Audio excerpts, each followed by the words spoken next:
The Coburg Princes. Children of Franz, Duke of Saxe-Coburg-Saalfeld. Queen Victoria's mother, aunts, and uncles. Thank you to the Paired app for sponsoring this video. Unless you're really into 18th century German history or my family tree videos, you've probably never heard of Franz, Duke of Saxe-Coburg-Saalfeld, or his wife, Countess Augusta Reuss of Ebersdorf. But you've definitely heard of several of their children and grandchildren. Through strategic marriages, the attractive and charming Coburg princes founded royal dynasties in Britain, Belgium, Portugal, and Bulgaria. They transformed their small duchy into one of the most influential royal houses in Europe. It was even nicknamed the breeding pen of European royalty. Today, let's get to know Queen Victoria's grandparents, mother, favorite uncle Leopold, who became the first king of the Belgians, other uncle and father-in-law Ernst, and all the fascinating siblings of the Saxe-Coburg family. Franz was a member of the royal house of Wettin, a powerful dynasty within the Holy Roman Empire. Over centuries, his ancestors had sliced off pieces of the German electorate of Saxony to form several smaller duchies. They were named Saxe, whatever their capital was. Franz was born to Ernst Friedrich, Duke of Saxe-Coburg-Saalfeld. The prince received a comprehensive education and thrived in the dawn of the Enlightenment. He was particularly drawn to art and collected books, illustrations, and copperplate engravings. His collection now numbers over 300,000 precious works. It was at a gallery show in Bavaria that the 26-year-old prince first glimpsed a painting of Countess Augusta. Her father had commissioned a portrait of her in the guise of ancient Greek queen Artemisia. He hoped that powerful princes would be struck by her beauty and propose. His ploy worked, as Franz was dumbstruck and paid 4 times what the painting was worth. Unfortunately, he was already betrothed to his 16-year-old cousin, Princess Sophie of Saxe-Heidelberghausen. Franz was unable to break off the engagement, and he and Sophie settled into what was likely to be a loveless marriage. She got out of it by dying of influenza, just 7 months into the honeymoon. After burying his bride, Franz waited an appropriate 7 months before conducting the object of his obsession, Countess Augusta, down the aisle. From their royal marriage bed came forth 10 children in 14 years, 7 of whom survived to adulthood. When the youngest was still in the cradle, revolutionary France invaded Coburg. Though Prince Franz was 43, he joined the army to defend his family and homeland.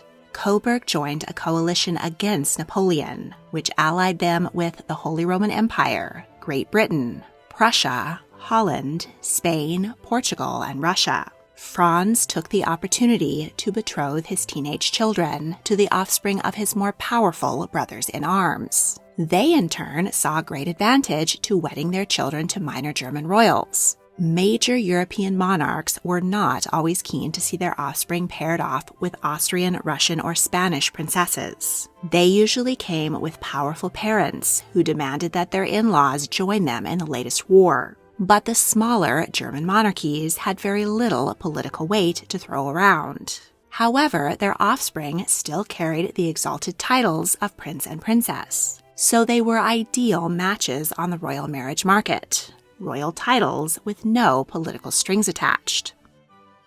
In 1794, Russian Empress Catherine the Great sent a diplomat to Germany to scout out potential brides for her grandson, Grand Duke Konstantin Pavlovich. The diplomat fell ill and stopped in Coburg. There he was treated by Franz's personal physician, who gave great praise to the 3 teenage daughters of his patron. The Empress invited Sophie, Antoinette, Juliane, and their mother to come to St. Petersburg so that she could inspect them as potential granddaughters-in-law. The eldest, Sophie, was expected to be selected. Her mother even wrote in her diary that the Empress liked her best. But Constantine selected 14-year-old Juliane instead. Her sisters returned to Coburg, But the passed-over princesses did not live a shut-in single life. Sophie and Antoinette frequented Schloss Fantasie, or Fantasy Palace. The beautiful mansion was a meeting place for French aristocrats who had escaped the revolution and were eager to party like it was still 1779. While attending a ball, Sophie met Emmanuel de Mensdorff-Pouilly. The love-struck princess wrote in her diary, "In Fantasy, the happiness of my life began." Emmanuel's family came from Alsace-Lorraine, a territory long disputed between France and Germany. When the revolution broke out, his family crossed the border. Emmanuel and his older brother Albert joined the Austrian army to fight against Napoleon. During a battle, Emmanuel suffered a severe wound to his right hand and permanently lost the use of it. He also lost his brother, Albert, who was killed in battle. The decorated soldier found respite in the arms of Princess Sophie. Although her groom ranked miles below that of her younger sister, she enjoyed a much happier life. Sophie and Emmanuel were very much in love, and she respected his decision to remain in the army. In 1806, her father's duchy was invaded by the French. Emmanuel fought in the Battle of Saalfeld. The French were victorious, and Prince Louis Ferdinand of Prussia was killed. Emmanuel valiantly rescued the fallen commander's corpse from the battlefield. Then he protected his wife's family home from French soldiers who were eager to ransack it. While Emmanuel climbed the ranks, Sophie traveled with him. They spent time in Prague and Mainz, where the elegant princess was a social leader and hosted salons and parties. She gave birth to 6 sons. In 1815, Napoleon was defeated at Waterloo. For his part in the victory, Emmanuel was granted the title of Count and named Vice-Governor of Mainz. In 1830, Sophie published a collection of romantic fairy tales. She died in 1835, age 56. Emmanuel secured their legacy by purchasing Friedenstein Castle in Bohemia, where their descendants resided. He buried Sophie in the castle park and was laid next to her 14 years later. Antoinette was 19 when she wed Duke Alexander of Württemberg. Though his family realm was much larger than Coburg, he was the 7th of 8 sons and far down the pecking order. Still, his illustrious siblings included Friedrich, who allied with Napoleon and got himself elevated to the first king of Württemberg, and Sophie Dorothea, who wed Emperor Paul I of Russia. Antoinette and Alexander followed his big sister and settled in St. Petersburg. The Duchess was influential at the dazzling Romanov court. She gave birth to 5 children, but her marriage wasn't always happy. The couple didn't speak to each other for 2 years, yet somehow Antoinette became pregnant. Courtiers whispered that she must have taken a lover. The couple eventually patched things up and moved into a fabulous palace in Yusupov Garden. She contracted erysipelas, a bacterial skin infection. Though today it can easily be treated with antibiotics, in the 1800s, the infection inflicted misery on the Duchess's countenance. Then it turned on her internal organs. She died at 44. Her body was taken back to Coburg. Alexander spent the final years of his own life under the roof of his brother-in-law, Ernst. He died in 1833 and was interred next to his wife. Trigger warning. Juliane's story involves domestic abuse and violence towards women. Juliane's parents were thrilled when Grand Duke Constantine of Russia selected her as his bride. This alliance was the first step towards Coburg's greatness. But a Russian courtier wrote, "Young touching victim, which Germany sends as tribute to Russia, as did Greece, who sent their maids to the Minotaur." 16-year-old Constantine preferred cavorting with his army buddies and had no interest in marriage. But when pressured by his grandmother, Catherine the Great, he gave in, stating, "If it must be so, I will marry the little ape. It dances very prettily." 14-year-old Juliane was baptized Anna Feodorovna and left in an unfamiliar land. Despite not speaking Russian, she was happy and bright and became popular at court. She was nicknamed the Rising Star and became friends with her sister-in-law, the future Empress Elizabeth, who was also German. Her husband became jealous. The couple had frequent arguments, and Constantine often locked his wife in her room. An observer wrote that he treated her, quote, like a slave. So far did he forget all good manners and decency that, in the presence of his rough officers, he made demands on her as his property, which will hardly bear being hinted of. The assaults caused Anna health problems. She got permission to travel to Europe for medical treatment. She begged her parents to take her in, but they feared going against the powerful Romanov family. Even her sister, Antoinette, sided with Constantine and called Anna the shame of the family. The Romanovs sent men to force the Grand Duchess to return to St. Petersburg for the double wedding of Grand Duchesses Alexandra and Elena. Anna endured 2 more years of abuse. In 1801, her father-in-law, Emperor Paul, was assassinated. The ensuing chaos allowed her to get word to her mother that she was seriously ill.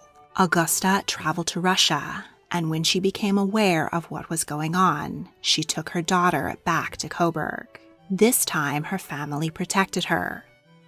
Juliane sent word to St. Petersburg that she wanted a divorce, but the Romanovs refused. Constantine's violence continued unchecked.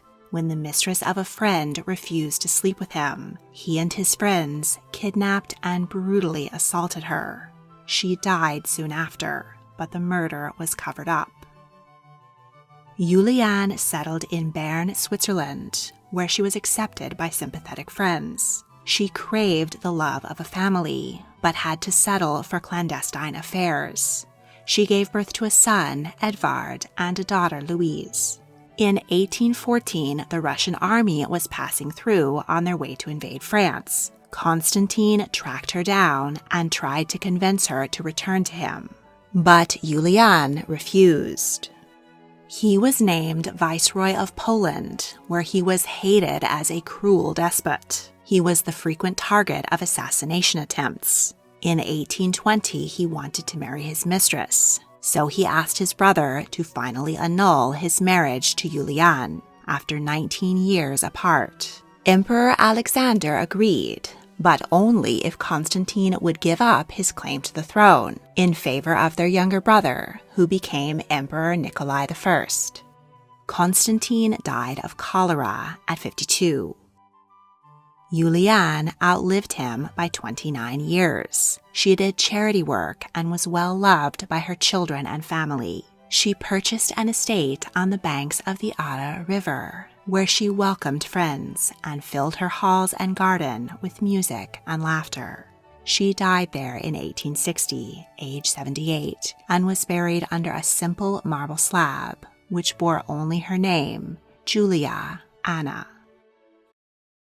Even seemingly perfect couples, like Queen Victoria and Prince Albert, go through their ups and downs. Whether you share a palace with your partner or you're often apart, maintaining communication and intimacy takes time and work. But it's well worth the effort. The Paired app makes it easy and fun to connect with your partner every day through conversations, games, and challenges. They are science-led and designed by relationship therapists and experts to foster better communication, trust, and intimacy. You can only see your partner's answers after you submit your own, so I find I answer more genuinely and get to know my partner and myself a little bit better. Paired poses questions we might never think to bring up, like what does your partner do that makes you laugh? Or if you could relive a single day from your relationship, which would you choose? The Paired app is a great supplement to our communication and happiness. Click my link below to get a 7-day free trial and 25% off Paired Premium, so you can maintain and deepen your connection with your partner. And now, back to history.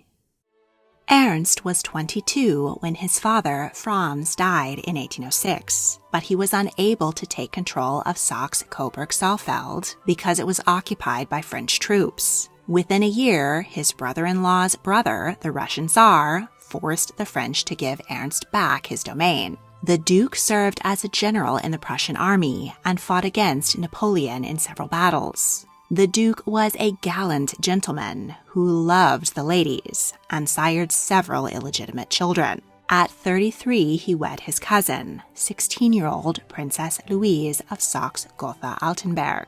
But marriage did not slow him down. The young Duchess followed her husband's example and took lovers of her own, including a Jewish chamberlain. This was something the Duke could not tolerate. He banished his wife from court and forbid her to see her sons, Ernst VI and Albert V. The separation devastated Louise. She became seriously ill with cervical cancer, which may have been caused by human papillomavirus contracted from her husband. She died at just 30. Ernst, meanwhile, married his own niece, his sister Antoinette's daughter, Marie of Württemberg. They had no children, again possibly because of HPV. Ernst and Albert were greatly affected by the early loss of their mother. Albert in particular developed a horror of promiscuity. When the Duke took his teenage sons to a brothel in Paris, Albert was horrified and refused to sleep with a sex worker. But Ernst followed his father's example. In 1826, Duke Ernst made a territorial exchange with his Saxe relatives. Instead of Ernst III of Saxe-Coburg-Saalfeld, he became Ernst I of Saxe-Coburg-Gotha. He ennobled some of his illegitimate children. His daughter Bertha married his sister Juliane's illegitimate son Edvard. Despite his scandalous personal life, the Duke was well liked by his people. He introduced a constitution and improved the economy and education. Ernst renovated Coburg Palace and built a theater which brought opera and ballet to the city. He died in 1844, age 60, and was buried in his own mausoleum.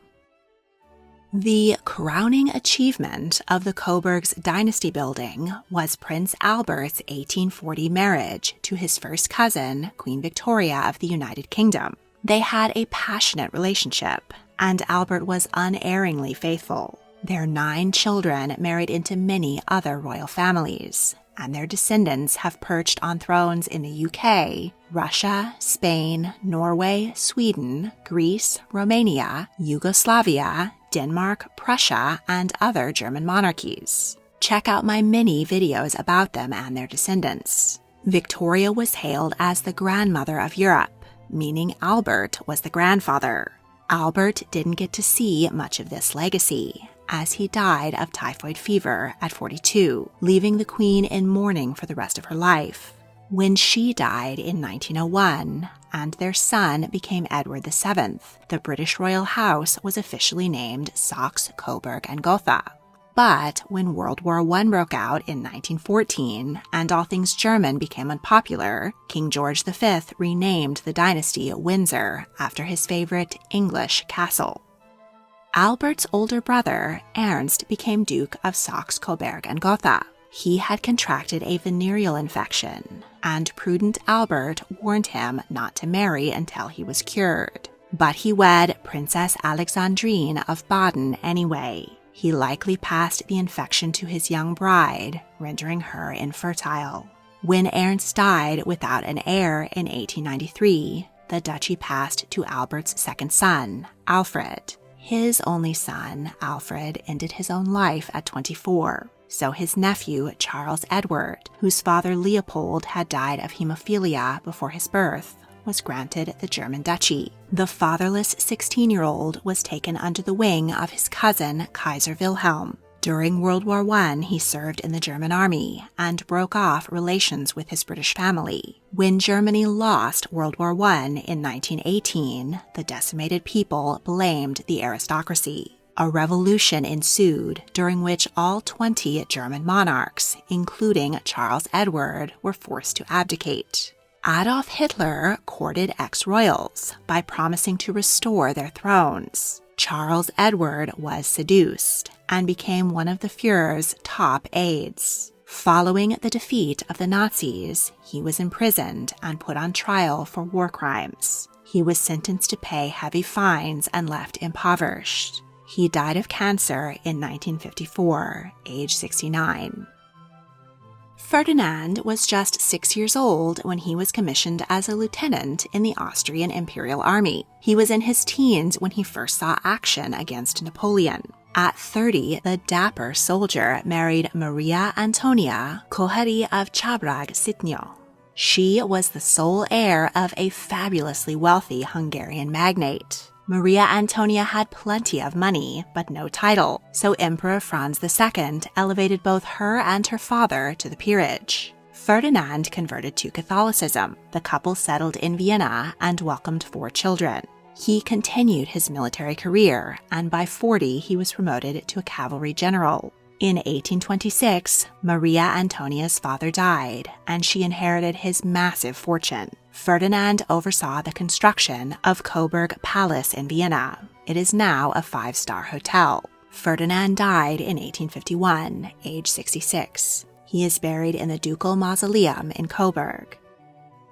3 of their 4 children had even more illustrious unions. Ferdinand had an arranged marriage to Marie II, Queen Regnant of Portugal. Luckily, they fell passionately in love. After the birth of their first son, Ferdinand became king consort. 10 more babies followed. So many pregnancies took a toll on the queen's health, and her doctor warned her against more children. But she refused to stop sleeping with her husband. There must have been something about those Coburg men.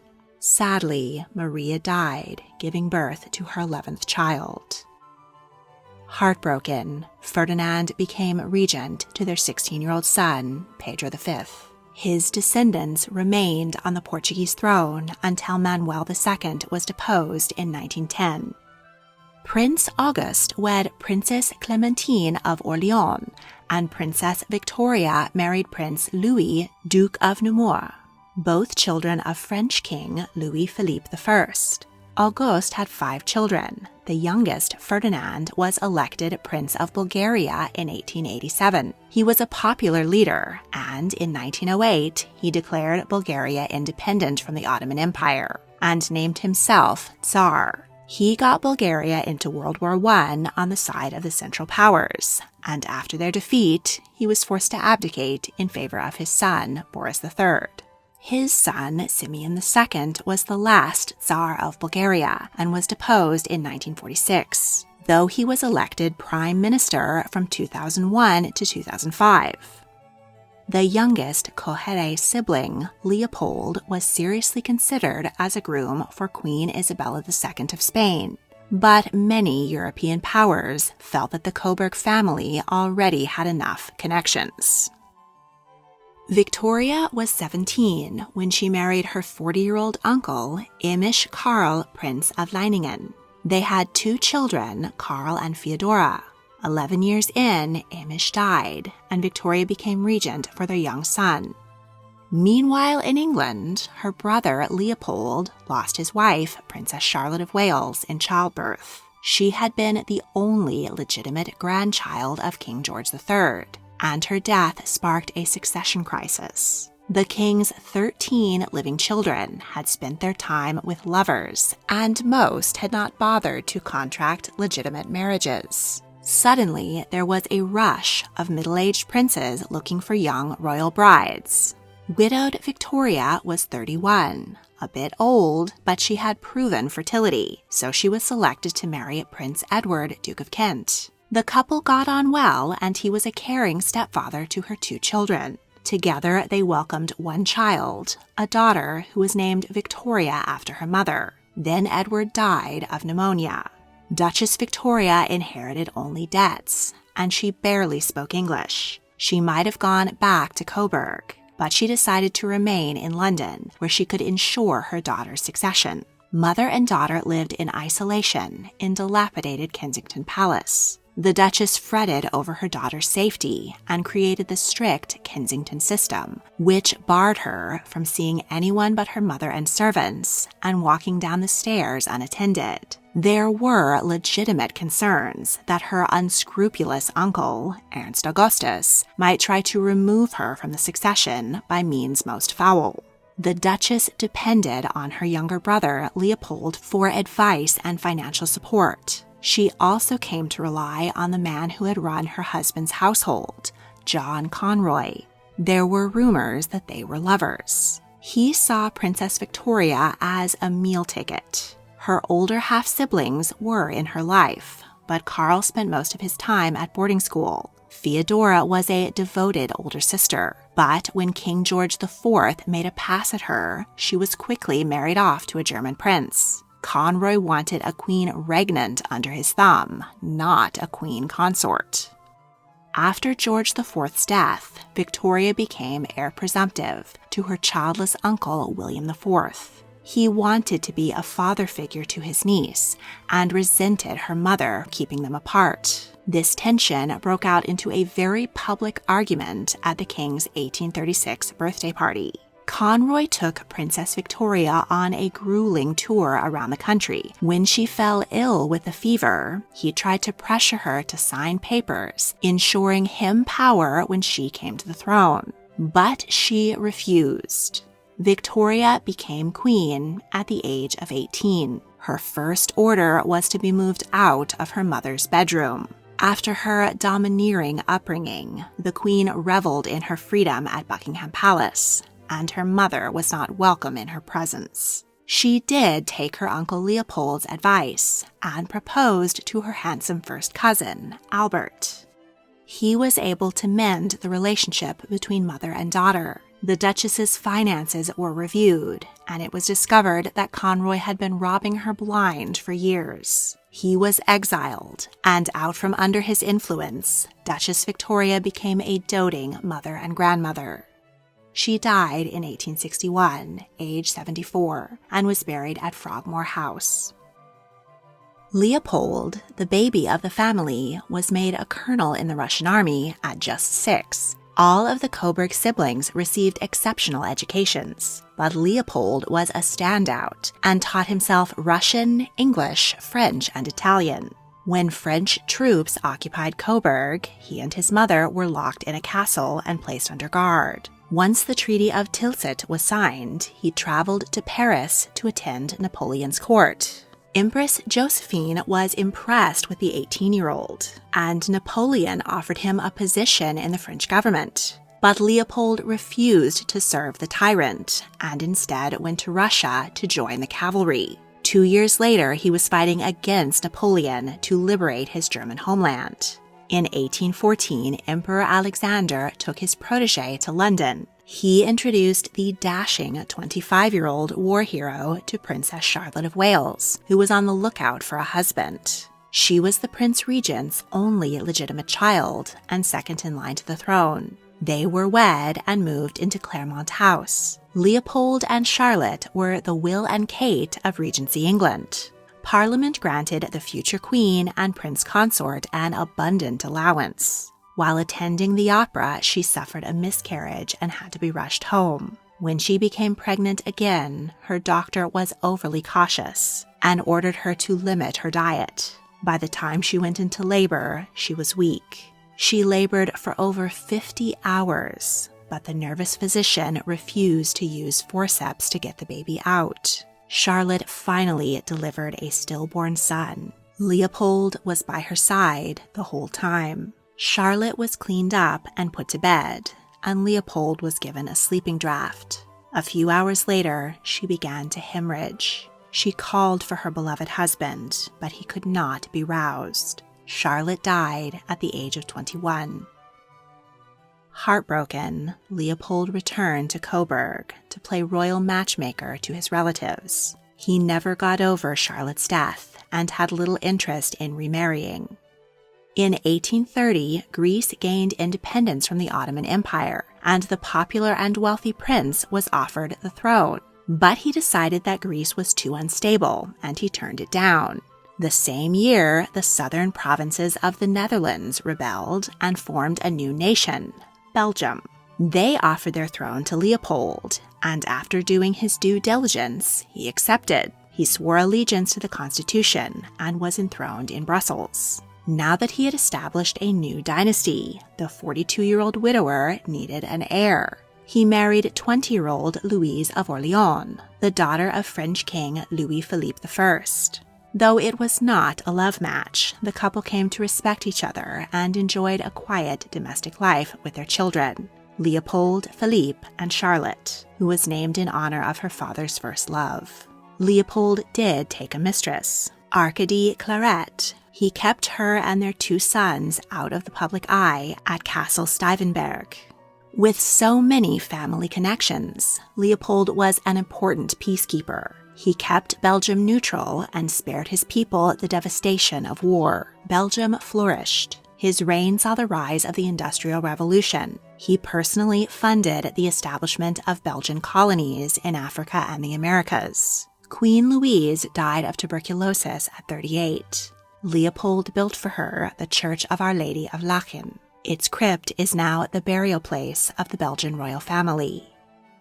In his own final years, Leopold was nursed by Arcady. His final words were "Charlotte, Charlotte." He died in 1865, age 74, and was buried next to Louise. His daughter, Charlotte of Belgium, married Archduke Maximilian of Austria, who in 1864 was named Emperor of Mexico. Check out my video on Empress Carlotta's tragic life. Leopold was succeeded by his son, Leopold II. He is reviled for the atrocities committed for his personal gain in the Congo Free State. He died without an heir, and his nephew, Albert I, led Belgium through World War I. His great-grandson, Philippe, is the current king of the Belgians, and his dynasty still bears the name Saxe-Coburg-Gotha. If you enjoyed this video, please like, subscribe, comment your thoughts, and check out my other history videos. You can also join my Patreon to support my work and get early access to all of my multi-part series. Thank you for watching.